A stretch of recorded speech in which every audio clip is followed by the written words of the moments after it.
ahead and start. And more than a few of you attend a lot of these, so uh, sorry for repeating at the beginning, but just a couple of things I want to say, and then I'll hand the microphone to David. Um, this is our Peacemaker Circle format, and we do this. We try to do it every week. Sometimes we do an offering, maybe twice. I think we've had a few weeks where we've had three programs. And what we're really trying to do is to mix it up a bit and have the different guests and topic areas be those areas of focus for Zen peacemakers. This could be war and conflict, racism, people in prison, food insecurity, gender issues, pure dharma, the arts, all kinds of things. So hopefully you are subscribed to our newsletter. If not, please do. It's free. We don't use your list for anything else. You go to the website and you can subscribe to the newsletter. And then separately, if you're so inclined, you can become a member of Zen Peacemakers. It's free and it takes about 30 seconds to do it. And there's no approval process. Um, we do these for free. So if you can help us out with the donation at the website, much appreciated. But it's all on a volunteer dona basis. So I'm really delighted to have my friend and I guess I can say neighbor, David Takahashi. Neighbor because Boulder, Colorado is a small town. Some refer to it as the People's Republic of Boulder. Uh, um, and David and I got acquainted, I don't know, earlier this year, I guess. And I think when we got on Zoom, when we first met on Zoom, I think the first thing we did was laugh. and, and we've laughed every time we've talked since Ever then. since. Ever since. So David's a great acquaintance, a bright mind, a really engaged and committed as a peacemaker and a thinker and a practitioner and an activist. So David's going to talk about the three tenets of carbonation today. And I'm going to go ahead and mute myself. I'll thank you all once again, and especially thank David for being our guest. And if you, we're a small enough group, this can be really interactive. So if you've got questions, we'll have time for that.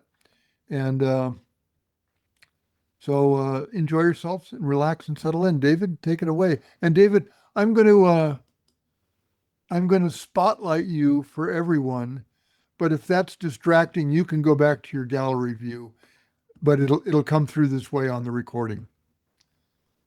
Okay, and I'm going to go ahead and start my screen share.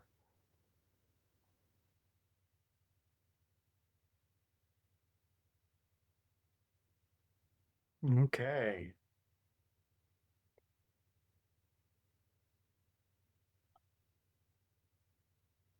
Is it working? Oops. Here we go. David, it looks good on my screen. We're good. Hey, thank you. So yes, today we're taking this idea of street retreat and moving it into our air element. I'll just go ahead and start. So we have the stormy waves of birth, old age, sickness, and death. And my sense is that if Buddha left the compound today, the Buddha would be encountering a robbed and depleted earth, a feverish global warming, and a mass extinction. And I believe the old age, sickness, and death are all around us now. We're going to take this idea of the street retreat and move it into this thin blue line. It is 62 miles of atmosphere. If it were a basketball, a shrink-wrapped basketball, this thin blue line would be that wrap, that plastic wrap around this ball. We're going to be building our supreme meal. Our idea is that our three tenets, the not knowing, the bearing witness, and having these informed, compassionate action, are the ingredients of our supreme meal, and a nod to Roshi Glassman, of course. So the supreme meal started from Dogen, who gave instruction to the cook, and the rules were fairly simple. Has to be nourishing, has to be shared, and we use the ingredients at hand. The not knowing is this preparatory. We're kind of clearing the counter of all of our preconceived notions so that as we bear witness, we have opened our mind to all the ingredients that are going to be revealing themselves.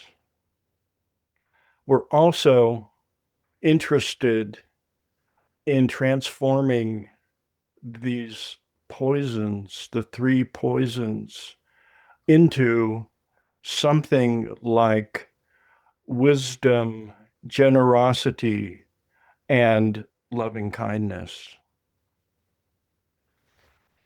We also have our precepts of not killing, not taking what is not given, especially from our coming generations, and seeing clearly the truths and consequences of our choices and actions.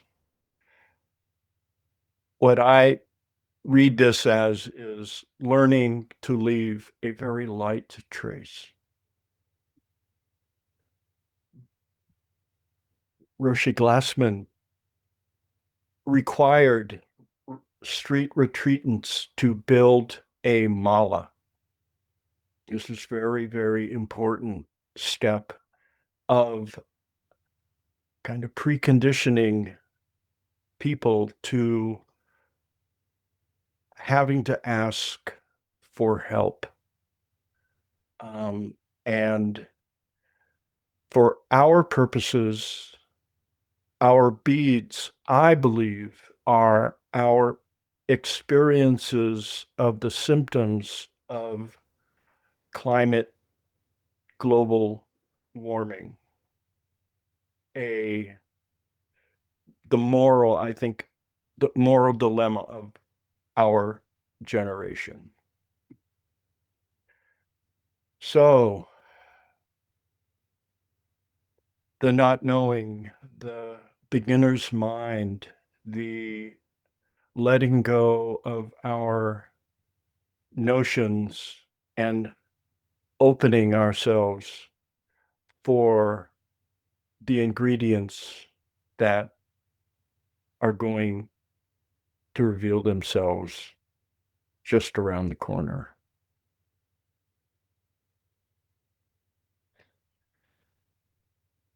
So I think in our transition between not knowing and bearing witness, we might spend a minute letting go, building our mala,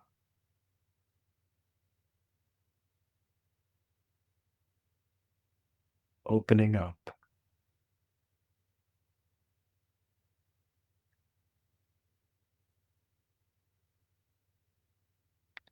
When we stop pretending to know, the world begins to reveal itself.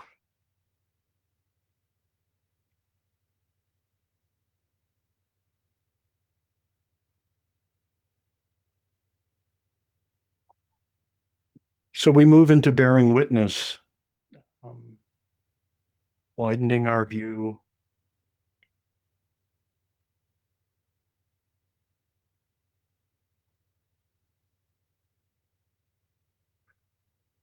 paying attention.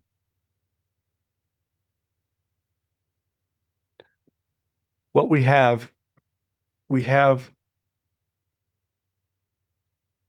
a habit of leaning on burning fossil fuels to power our lives. And it's important to note that fossil fuels are actually a storage of ancient sunlight. It took millions of years to turn that sunlight into something we burn, but it is essentially the end result of photosynthesis that happened millions of years ago. As we bear witness, we have this idea of mise en place, which is the idea of we've cleared the counter and now we are putting ingredients back onto it that are going to result in our supreme meal. One of the really important things is this young Caltech postgraduate in 1958, as the geophysical year was starting, decided he really wanted to figure out what the concentration of carbon dioxide is in our atmosphere. And since 1958, has done a unbroken, except for a volcano eruption last year, record of the daily fluctuation of carbon dioxide. And he created a curve, the Keeling curve, and you'll notice it's sawtooth. And the sawtooth, the top of the tooth is winter, when the forest goes to sleep, and the lower, the nadir, is summer, when photosynthesis is sequestering carbon dioxide. And at first he thought, oh my gosh, my instrumentation is all wrong. But as the years unrolled, he realized what he was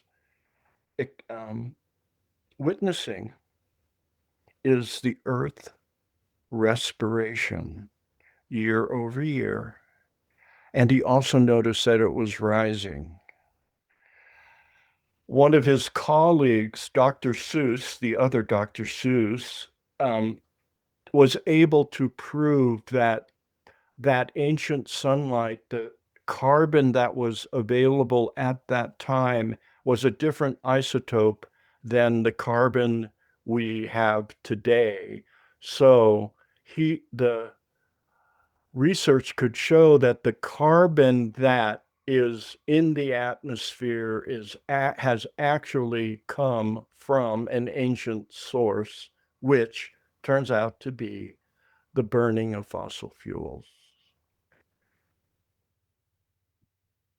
So, Dr. Keeling, who happens to be my late father-in-law, was very concerned about this concentration of carbon dioxide getting to the point where it actually warmed the global climate. And his findings were in part per million, and part per million is a little bit difficult to get your head around, but 400 parts per million is like 40 cents in $1,000. 40 cents in $1,000 is leading to wildfires, smoke, floods, droughts, coral bleaching, sea level rise, glacial retreat, fierce hurricanes, and mass extinctions. This 40 cents in $1,000. If we dive down into just one of these, it is awe inspiring to witness the fury and power and chaos of one of these calamities. This happens to be an early fire in Montana. It was one of those leading edge circumstances. And in 2010, I have to back up. And that first fire was in the 90s, and I frankly did not believe what my father-in-law was telling me, that something so small could have such an effect. So for 20 years, I was a doubter. In September of 2010, here in Boulder, a windy Labor Day, a fire started and took out 170 homes, one of which was our home. And the top slide is September 5-ish, and the bottom slide is September 7-ish in one day. I got out with my laptop, my cat, and the clothes I was wearing, and my car. And I stood in my yard as this wildfire unfolded. And it was one of these, the scream moments, orange sky, trees spontaneously igniting, the sound of breaking windows and smoke filled, and just a bardo, if you will. So when we burn natural gas, coal, what results is carbon dioxide, and we measure that amount of carbon dioxide in metric tons. And it's, again, hard to get your head around what a metric ton really looks like. But here is an illustration of a metric ton basically looks like a modest 2-story home.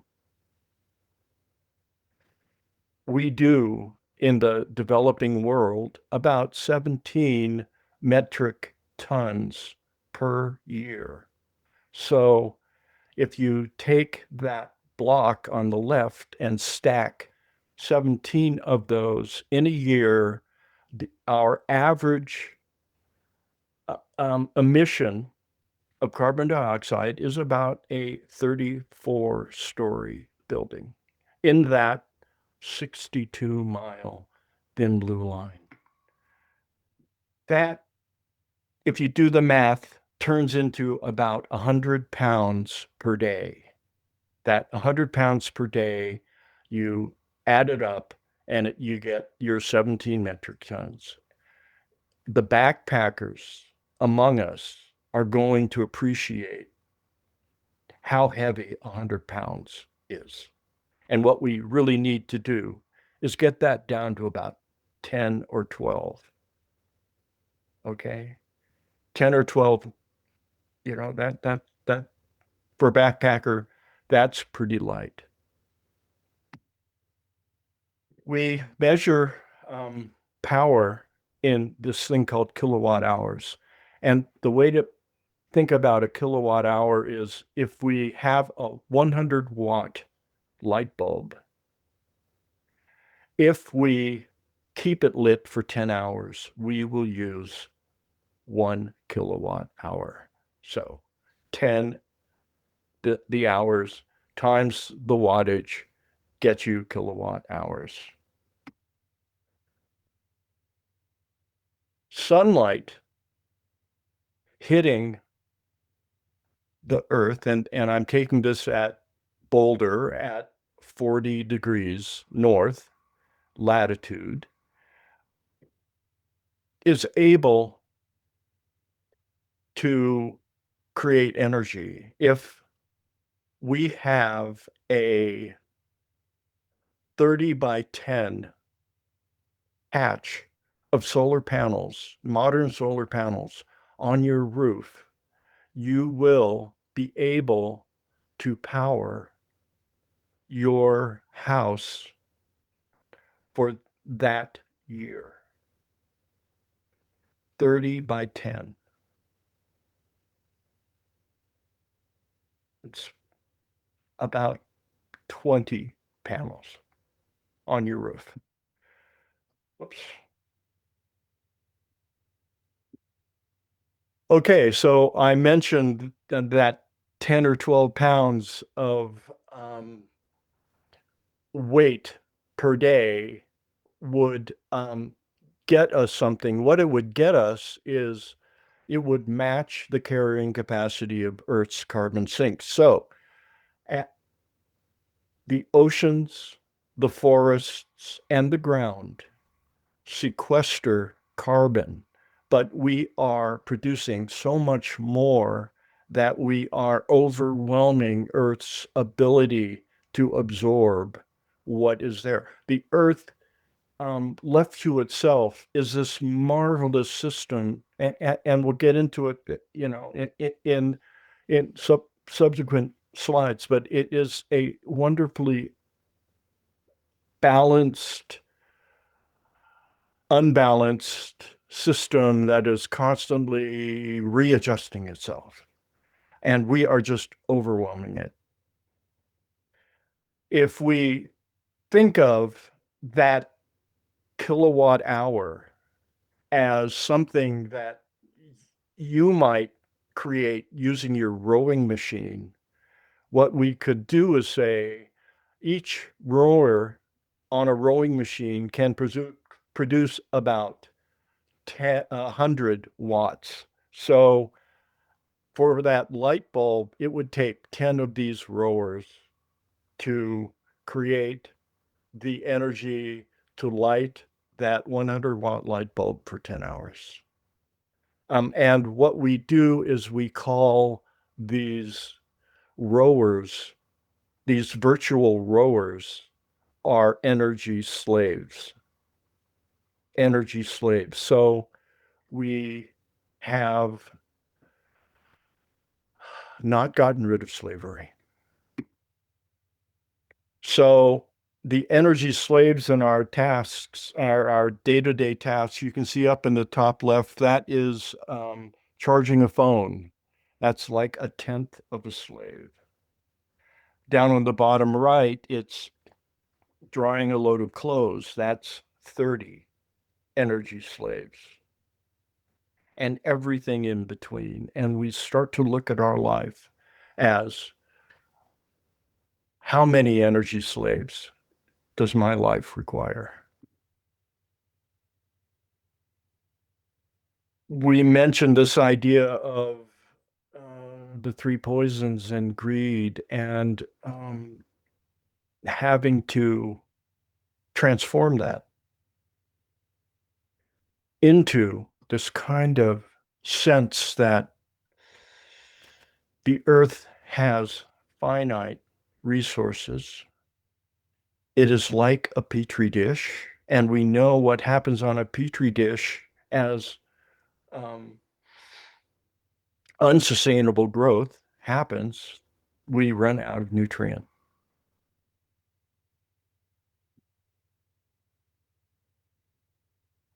So that is a little bit about the ingredients of our supreme meal and the sense of the street retreat or the retreat to Auschwitz and Birkenau and just bearing witness. And we will move from bearing witness into informed action. But I think we'll take a little break.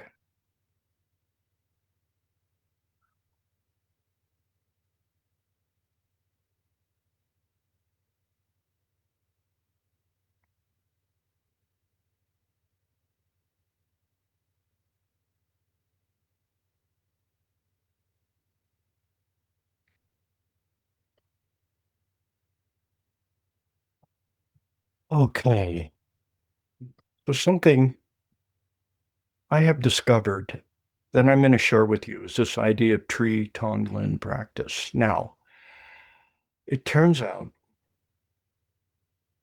that plants preceded humans by a long shot, and that plants have this ability to take in carbon dioxide and to exhale oxygen.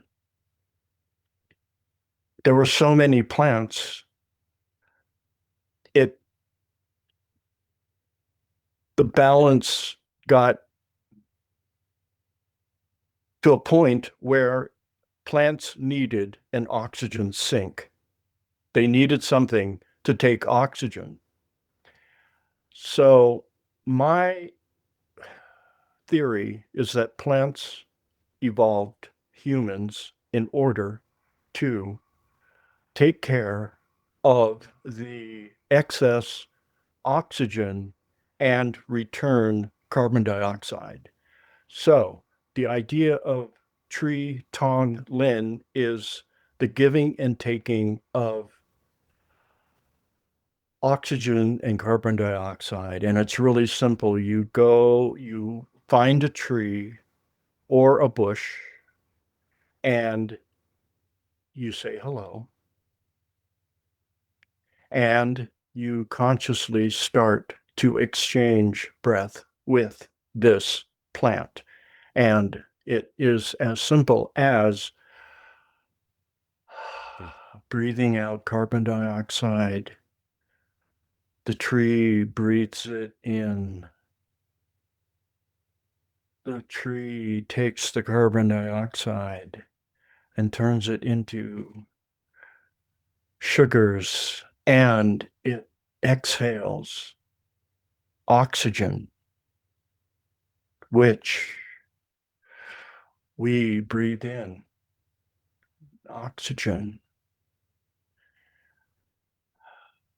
And we metabolize it, and we exhale carbon dioxide. And spend some time with your tree, exchanging breath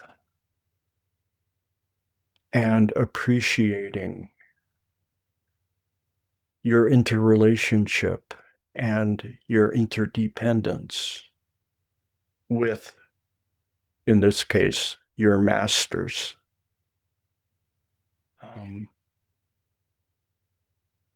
And do it as long as you wish, and do it as often as you wish.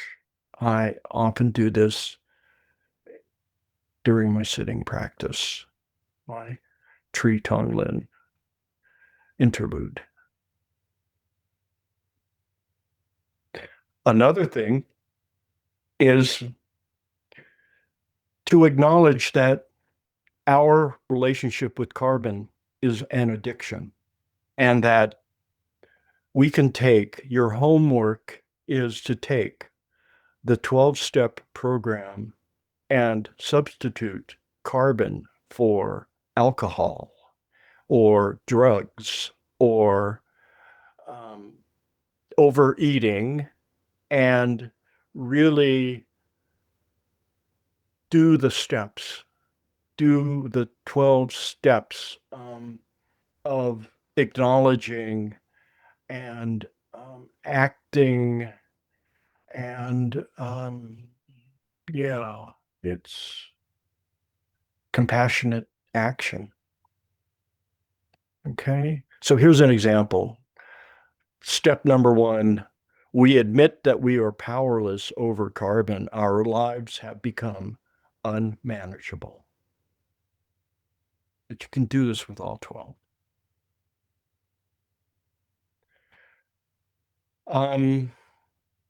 Something that happened to our family is a recognition when our house burned to the ground. We thought of rebuilding in place in the Martian landscape of a fresh burn, and um, circumstances did not um, allow us to do so. But what it did allow us to do is to buy a home built in 1954 in a ring suburb of Boulder, Colorado. And this was after 2 years of arm wrestling with an insurance company. We finally settled. 2 years later, we purchased this home. This is it being built in 1954. And in 2013, we experienced a year's amount of rain falling in 3 days. And these were kind of the wake-up calls that rang my bell and said, maybe it's time to do something. And so we turned our attention to this anybody home, 1,000 square foot ranch in a neighborhood that the trees have matured, never set up for solar capture. Let's see what we can do. And our mantra was this beginner's mind mantra of, we don't know what we cannot do. We don't know what we cannot do. And we became a little engine that could. I was going to show a slide, a slideshow. There's this thing called Pecha Kucha, which is 20 slides in 5 minutes. And I took 20 slides to explain how how this family decarbonized our home from soup to nuts. Unfortunately, technology got in our way, and I'm not going to be able to show that, but I will be able to post it. It's a YouTube video available to anybody. And it would have been good, but it's not going to happen. So, our compassionate action, do we treat this as an addiction? And if so, do we cold turkey or do we go on a carbon reduction diet? And my recommendation is a middle way, that their cold turkey is not for everyone. And a carbon reduction diet is perhaps not going to address the urgency of what we need to be doing. And what it means is taking a look at your energy slaves and freeing what you can when you can. And as Jane Goodall says, many small acts, many of them, small actions, but many of them. So, what we're trying to do is transform those three poisons into wisdom, generosity, and loving kindness, which pretty much mirror Roshi Glassman's three tenets and our supreme meal. What success looks like. So this is a graph of the average temperatures in Boulder, Colorado since 1850 to present, and then looking at if we undo what we have done, then the temperature will start dropping back down to where in around 2100 we are back to a more comfortable climate. And I thought I'd share Joanna Macy's quote from the prophecy of the Shambhala warrior. The dangers that face us are not brought upon us by some satanic deity or some evil extraterrestrial force or some unchangeable preordained fate. They arise out of our relationships and habits, out of our priorities. They are made by the human mind. They can be unmade by the human mind. Thank you, Joanna.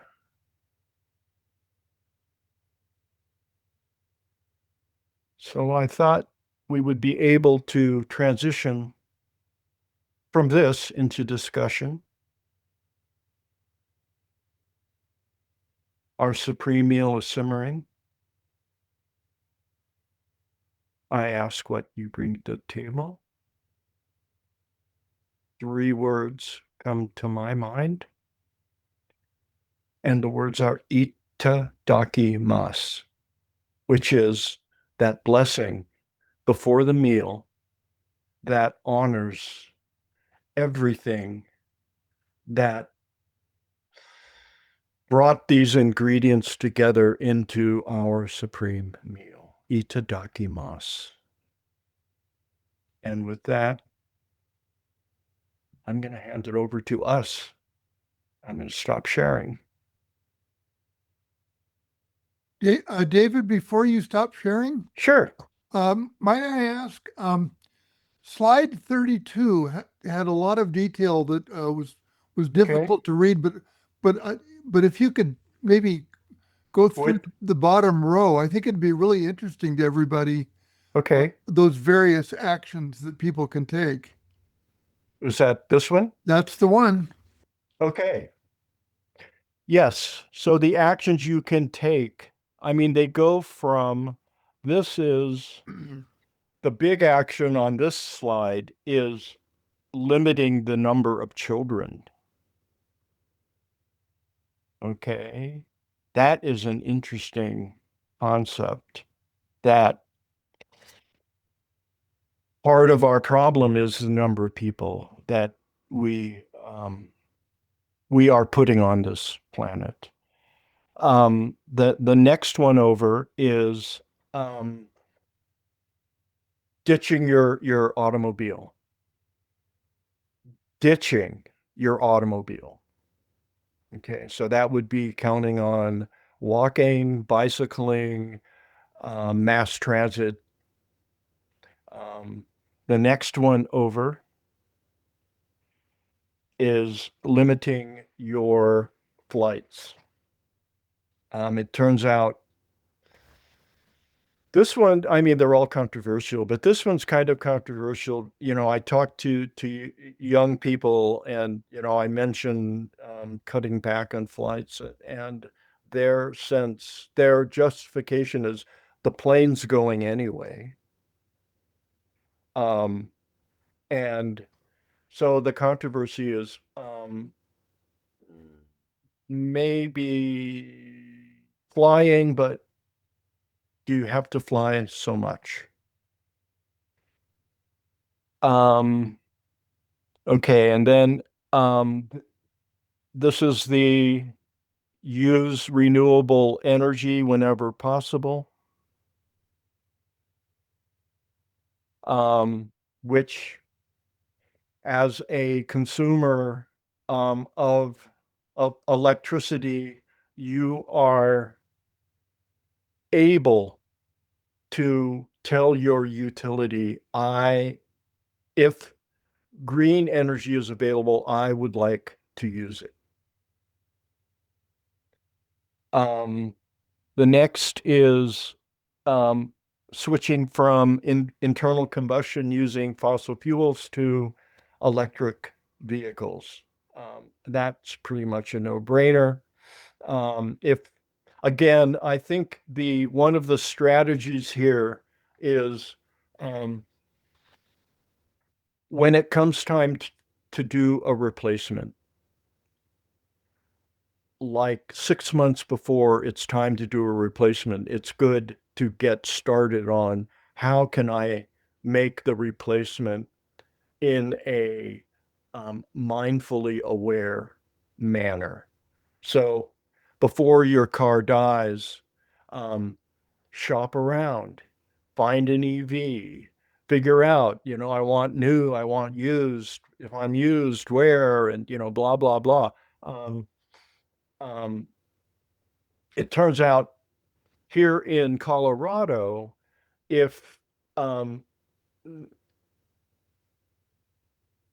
if you buy a EV, there's a cash for clunkers program where you can pretty much turn your car in, and if it is an internal combustion machine um, motor, and get $1,200. So, this is the thinking ahead part. Okay, so this one is diet. Um, Being conscious of buying local food. There's this really interesting person named Saul Griffith, who was a MacArthur fellow, and his project was he's an Australian surfer, and what he wanted was to be able to justify taking 2 surfing trips a year. So what he did was he did the math and figured out how I can offset my choices in order to give me headroom to do 2 surfing trips a year. And, it got to the point where, do I buy Australian wine or French wine? Do I buy raspberries that, were grown in the north and are shipped to Australia? And, and he did all the math. And I think that is what this is all about. It's looking at food like it has food miles. When we say itadakimasu, we say, oh, the source of the ingredients on my table came from within 10 miles of where we are. Um, Replace Again, this is switch to EV. So this is a step um, between an EV and internal combustion is a hybrid. And the hybrid, so the thing with the EV is you might have battery anxiety.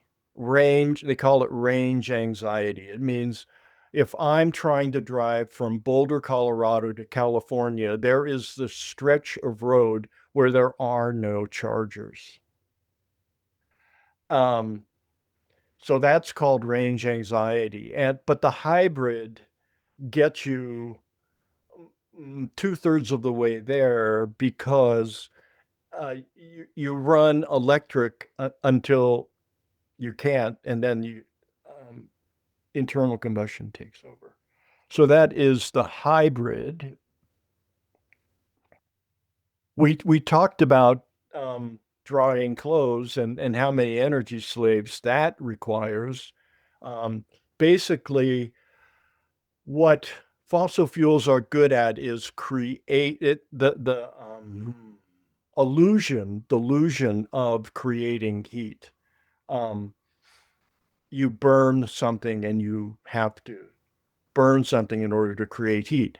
Um, Heat pumps, like your refrigerator and freezer, don't create heat, they move the heat that is already there.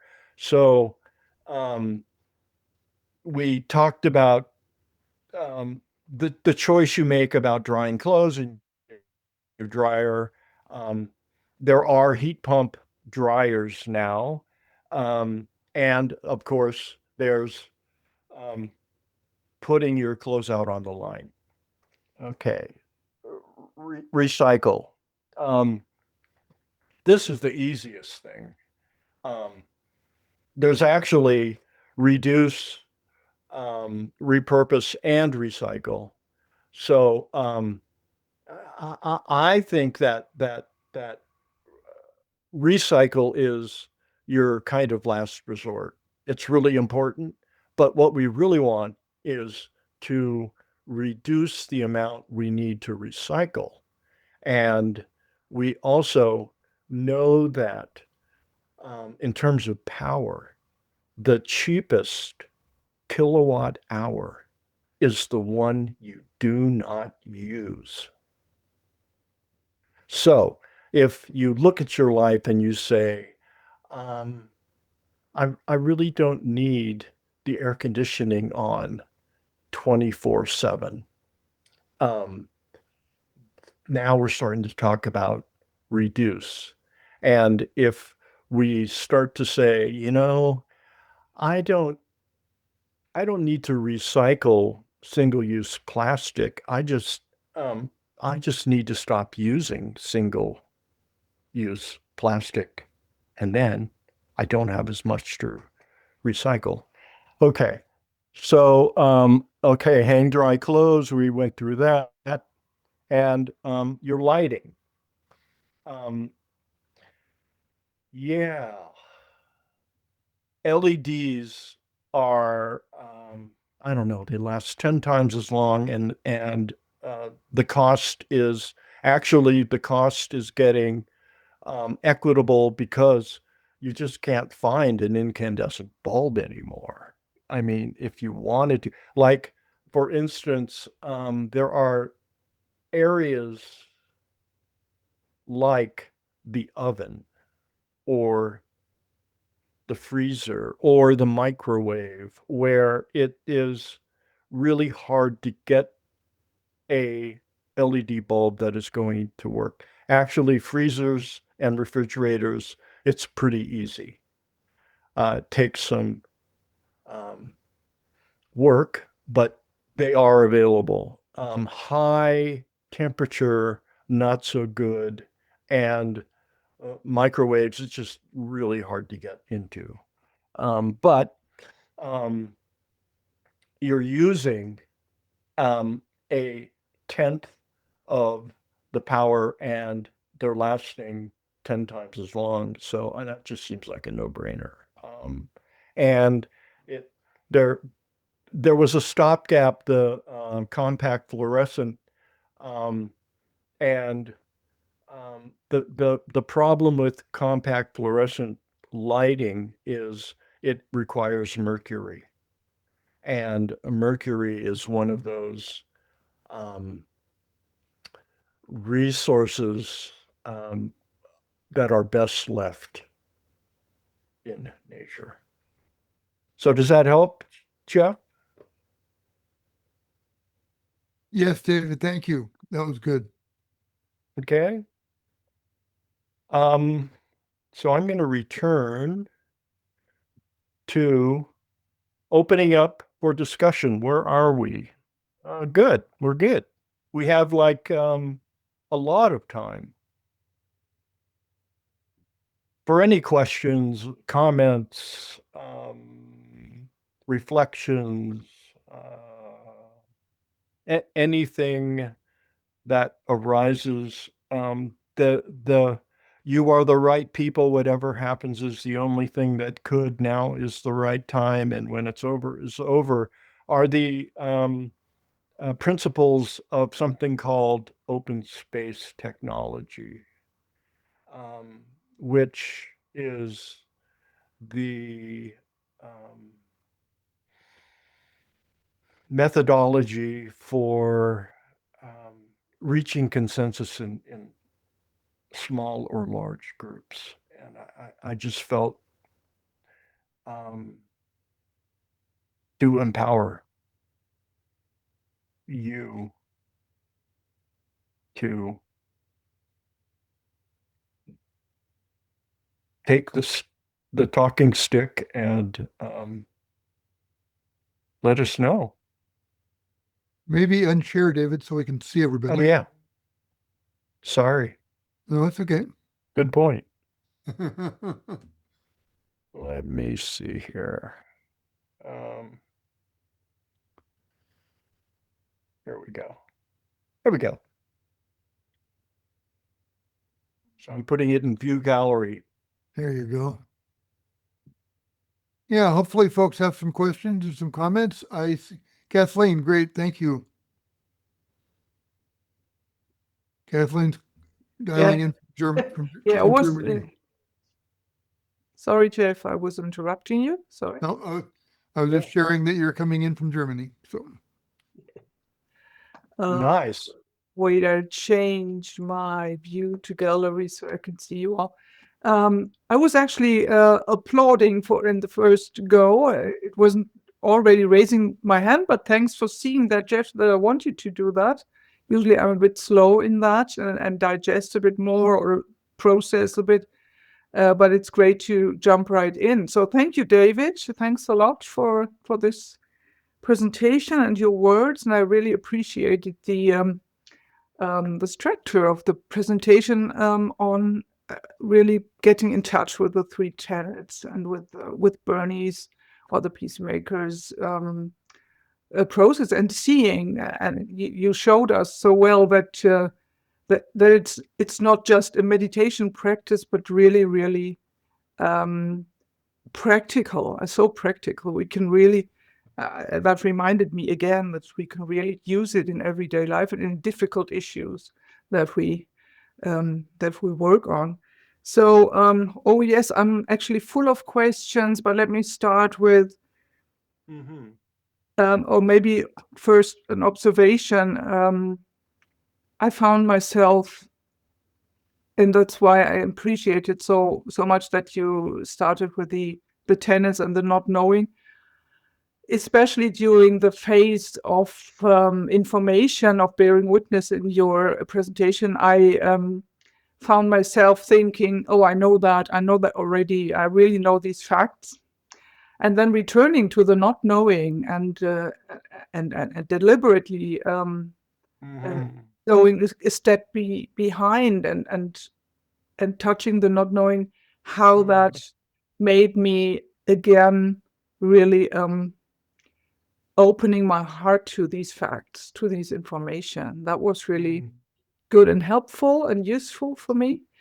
And what I'm pondering on is, especially as Jeff just asked again for that slide on with the work with what you can do, then I see myself sitting here and saying, "Oh, I have no kids. I do not fly. I decided not to fly anymore. I'm in car sharing. I don't have my own car. I use green energy. I recycle. I don't use a dryer. I eat plant-based diet mostly. So I'm a good person, you know. Mhm. I'm trying to do everything I can. And Mhm. still, my ears are ringing with the words of David Loy also saying, well, this individual stuff is nice and nice to have, and it's great if we all do it. But how do we change the system? So the systems, which are of course built by people, but so what do you think is the relation between our individual decisions that we can take Mhm. and the kind of a systemic change or turnaround? I'm really wondering on this question, Yeah. or a little bit about. Kathleen, I recently, last night, was able to finally take a look at Jane Goodall's last interview. And the final, at the end, the interviewer disappears, and Jane talks to us. And that final 3 minutes, I will give you all a link in the after, but the final 3 minutes, she basically says,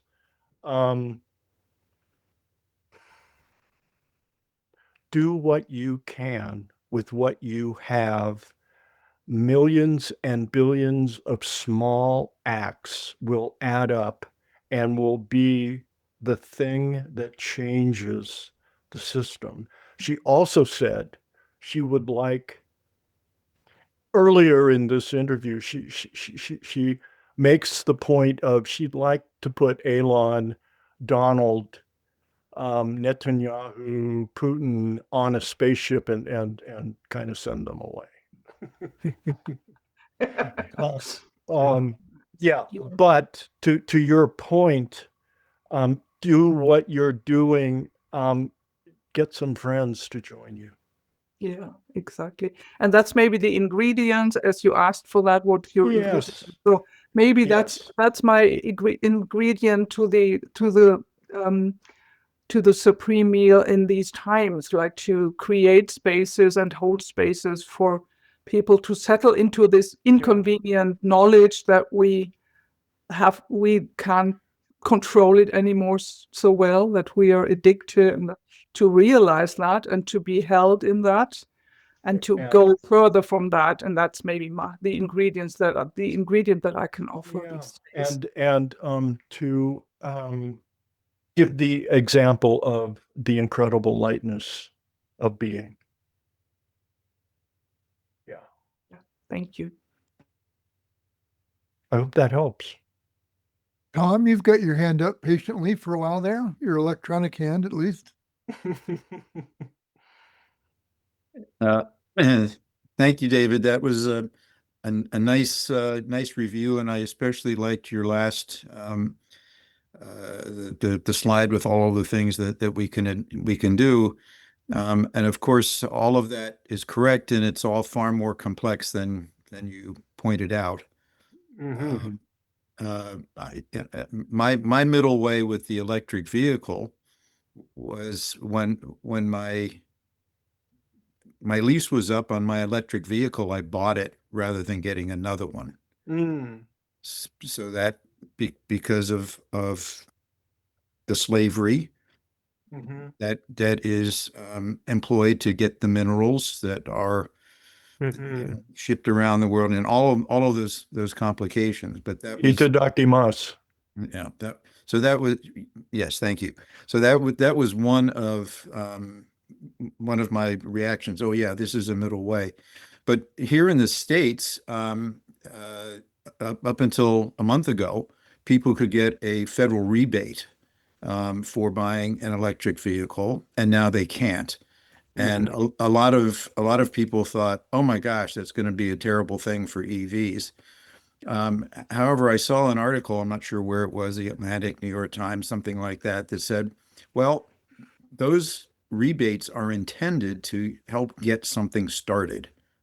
And once you get past a certain point, they become obstructive because there's no incentive for installers, manufacturers, et cetera, to continue using or to use more efficient, cheaper, efficient methods, cheaper Yeah. materials, and so forth. So it might be that it's going to be more expensive for a while for people to buy EVs or to put or to buy electrical panels, but it's going to get much cheaper actually, and it already has. Particularly Yeah. the panels have gotten far cheaper, and they're going to get more cheaper, more cheap, and more portable, and more people are going to be able to afford them. So I'm looking toward those kinds of things, in addition to, switching heat pumps and all of that. All of those things are parts of the ingredients. Not Yes. everybody can do all of them, but we do need to be discerning about what's going to be most appropriate for me in my neighborhood. Absolutely. And, I think there's this mindful awareness piece that we're so good at, that allows us to, like you say, discernment is, to me, another way of saying mindful awareness, consciousness of the choices we're making, the supply chain that brought them here, and what we want to do in the future, and also realizing that we're in this world where we trade. My kind of metaphor, one of the metaphors I like to use is your computer printer. Your computer printer is this thing that you pay very little money for until you need to change the ink. So it's like low front end, high back end. But our mental worldview makes that okay. But what we really might be thinking is high front end, low back end. So the things that you've mentioned, EV, solar panels, they tend to have a high front end, but the payback is from then on. So, kind of rethinking our thinking, that not knowing, bearing witness, compassionate action cycle in terms of the choices we're making, is not easy, but it is so rewarding. It is so rewarding. And uh, what we want to get to is a time when suddenly this is how it's always been done. EVs this is how it's always been done. And we're not there yet. But we're going to get there.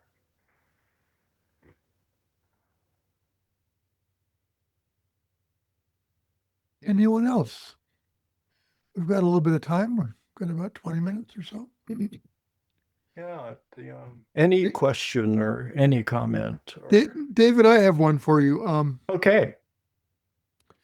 And, some of us have been thinking about this stuff for decades, and really trying to walk softly.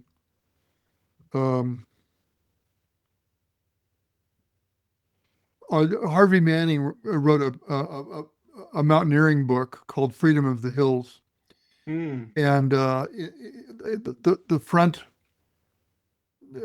one of the first pages was something like, and I won't get it all right, but use it up, wear it out, do without, make it do. And it's really a backpacker or mountaineer's kind of motto or mantra for, how to go lightly. And I, 50 years ago, that influenced me quite a bit. But I've also gotten wrapped around the axle, forgive the American expression for anybody, I've gotten twisted around a bit in discussions with people around the efficacy of doing certain things. And you're well schooled in the science of all of this, so it comes naturally for you. And forgive me for having my comments be American focused, but because I know we're not all in the U.S. here on this call.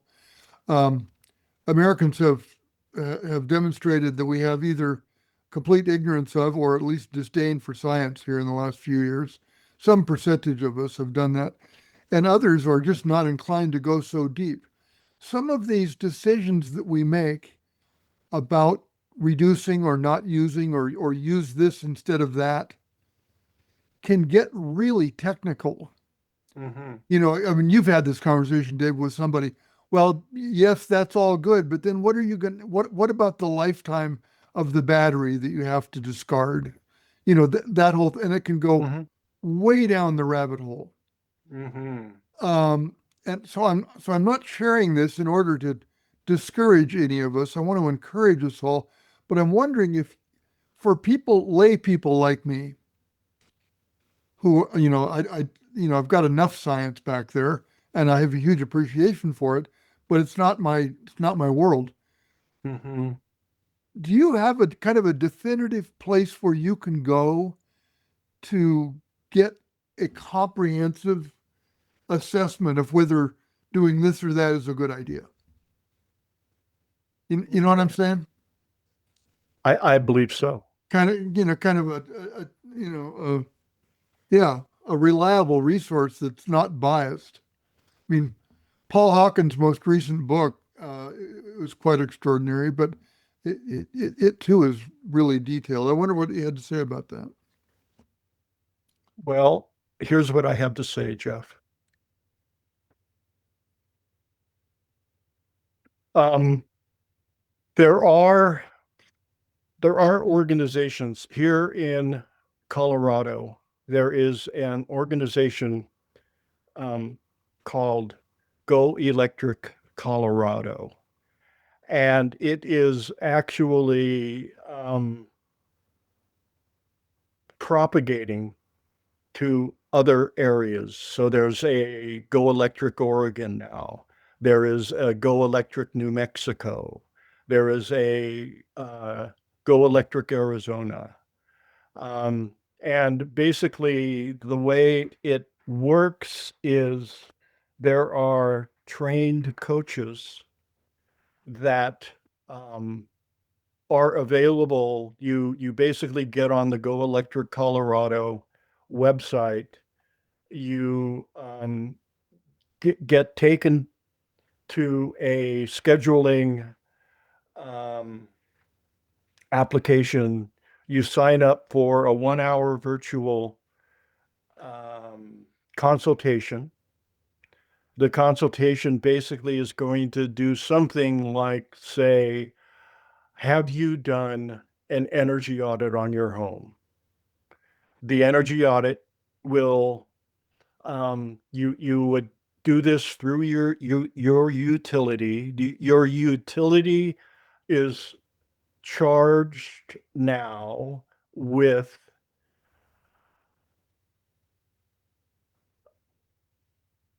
greening the world. They do not wish to continue to build gas-fired power plants. And the government, it's kind of, this reduce versus recycle idea that if on the demand side we do a better job, the supply side won't have to pick up the slack. So the idea is the utility, your local utility probably is going to provide you with a incentive to do an energy audit. The energy audit is going to be your roadmap to everything you can do to reduce your energy usage, which means buildings have been constructed poorly up until the current building codes. The building codes are getting better and better, but a house built to code today still makes concessions to the fact that the energy you put into the house is going to be wasted. And so what Go Electric Colorado, Oregon, New Mexico, Arizona, et cetera, do is get you to get your energy audit through your utility, go over the audit and identify the low-hanging fruit that is going to get you to the point where what we would like to do is put as little energy into your home as possible, hold on to that energy as long as we can, and therefore lower our footprint. So for a homeowner, even if you're a renter, the idea of finding those resources that are trusted partners in making your life less impactful are available. And Jeff, correct me if I'm wrong, we will send a follow-up email to registrants. If so, I can also give you a link, supply good. a link to Go Electric Colorado. It doesn't matter if you're in Colorado. It remains, what has to happen remains the same. It's a little bit harder. I mean, what we do is people come and people have all sorts of where they are on the spectrum. And so our job, I'm a coach. Our job is to really distill what the problem is and try to connect the problem with solutions. And it's harder for me to give you trusted heat pump installers or hot water plumbers, or when I don't know where you are, but I can help you identify how to find them. Yeah. And that is, again, free. Thank you, David. Of course. We've got just a little bit of time here. I want to get in our next two questions. Yeah. M. Rosenbaum, you have your hand up. There you go. Hi, I've been off camera because I'm stuffing envelopes for my road association, which is a pretty brainless task, but it has to be done. Somebody has to do it. Someone's doing it. You're multitasking. Well, I'm working with my hands and my brain separately. Thank you, David, for that presentation. It was just wonderful how you did it through the lens of the Zen Peacemakers. I loved it. I've done this work professionally for over 45 years, and I'm sitting here in a little house in Martha's Vineyard that we totally renovated. a dozen years ago or more, with less than 5 kilowatts of solar on the roof, which is long since paid for itself. And it runs the all-electric house and one of the cars completely. So it's not super hard, but I think there's a couple of things. First of all, the point that you made about flying, when people say, what can I do? Everything's so expensive. I say, if you don't fly, you save money, right? So that's one thing you can do that actually has an infinite payback. Don't fly. And I didn't fly for a number of years. Once I did my own carbon footprint, flying was greater, just like 2 or 3 flights a year was greater than the house and the cars, everything else. Everything else. So that airplane flight, and I don't believe the young people who say, well, it's going anyway. Eventually, if enough people don't fly, there'll be fewer flights. I mean, you'll have fewer choices to fly because there will be fewer scheduled flights. Lloyd Alter writes a Substack, and his concept is sufficiency, and we've been very focused on efficiency. And so to some extent, if you're driving 20,000 miles a year and you replace your car that's gas with electric, you're still driving 20,000 miles a year. You still have this, you're still demanding of the infrastructure. And there's a lot of impact for an electric car. And we have an electric car. My wife is a therapist for hospice. She's driving around every day. That's what she needs to do. But the idea that we're going to replace everything in our lives with more efficient or renewably powered ones and still have not a huge impact on the planet, I think is wrong. And I think if you look at in the US, the average size of a house is roughly 2.5 times what it was 75 years ago. So some of us on this call have gray hair or no hair, and we know what it was like 75 years ago, and it was fine, right? We weren't deprived because we had much smaller houses. So I think that it is so much greed, hatred, and delusion that we are all subject to, and knowing what's enough. Knowing what's enough is really the question that It's a good question. helps solve a lot of angst. And the last thing I want to say is I totally believe that what Jane Goodall said is true, and that small actions matter, and that I'm the only person that I have control over, and I don't want control over other people. So it's my actions that's what I can do. And those are my choices. In every minute, we make those choices. I agree with you. The resources are there. I've been teaching courses on deep energy retrofits and things like that for many years. So there's a lot of resources online for people that really want to make changes to things like their buildings. Anyways, thank you all so much. Thank you. And Dot's iPhone.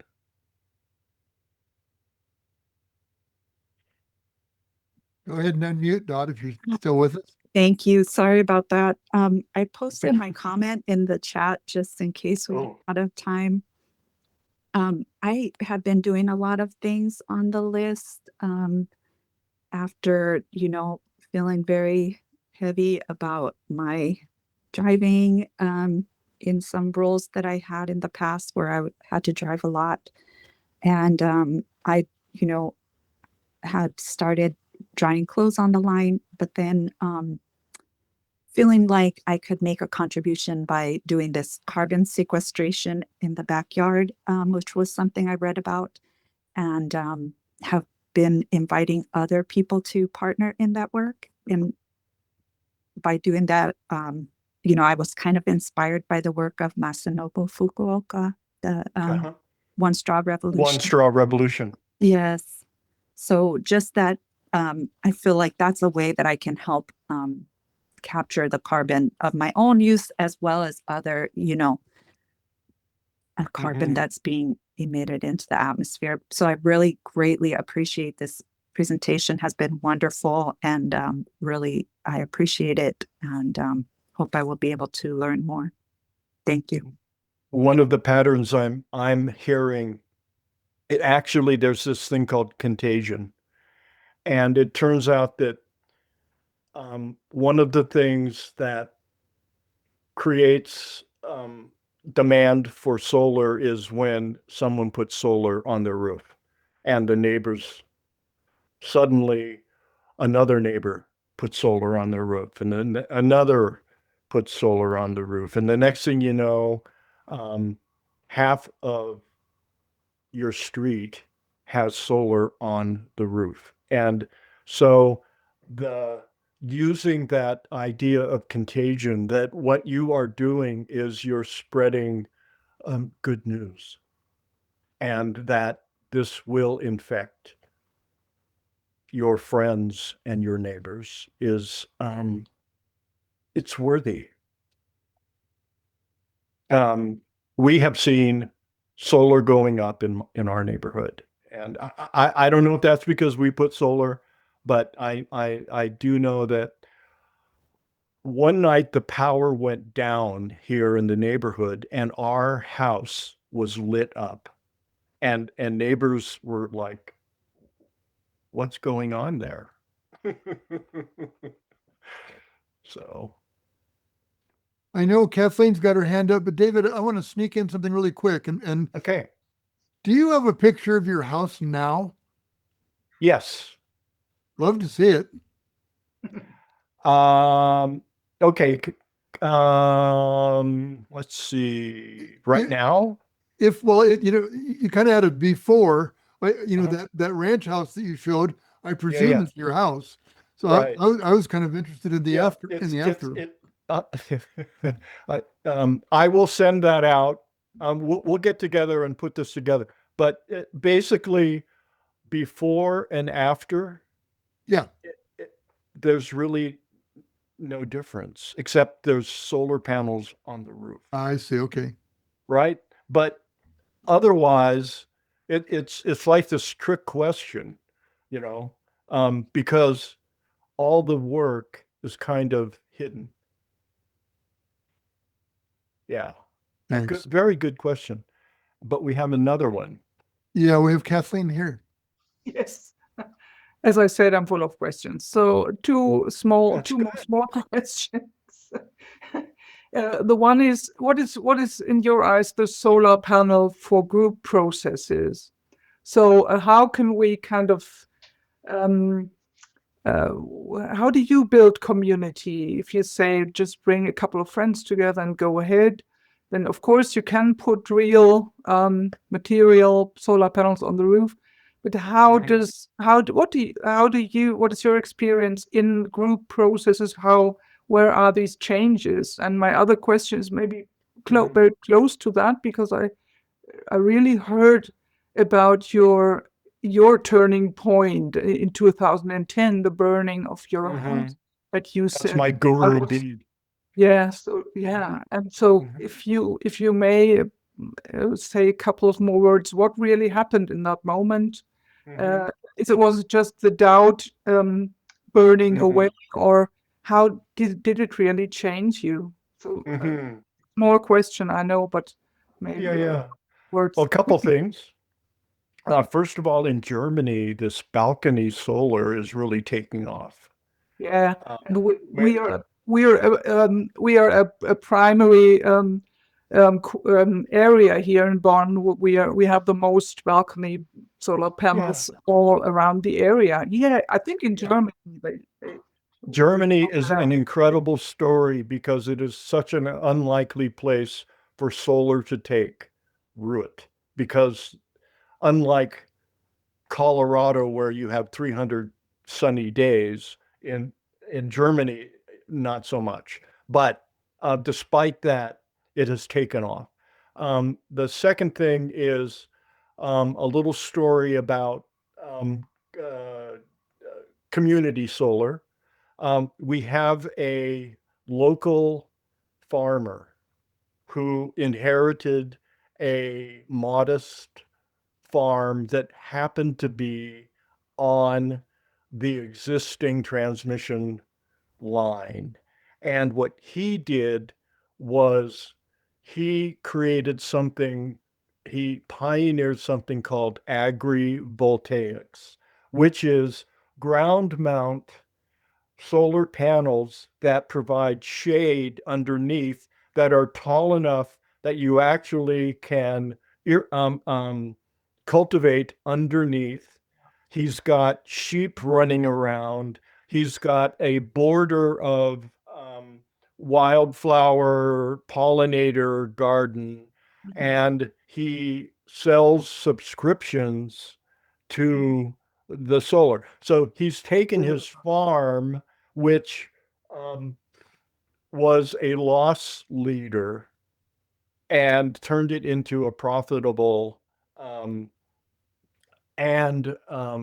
example of what can be done. So I think the conditions are you've got to be have land, have sun, and be close to a transmission line, and you've got the ingredients of a new solution. And oh, by the way, he's able to grow things under the panels because in Colorado, which is water challenged, the shade holds the water longer, and it turns out that there are plants that are actually more productive in semi-shade than they are in full sun. So a huge win for everybody. And then what else was I supposed to answer? Well, the time is mostly out, but I was really interested in your turning point moment, how that changed you. But we can't actually. And I will be available. I will be available if you have further questions. So That's great. It is, part of my work. David, thank you so much for spending your morning with us. Thank you. Much appreciated, and thank you all for staying and listening and participating and caring about this. Gosh,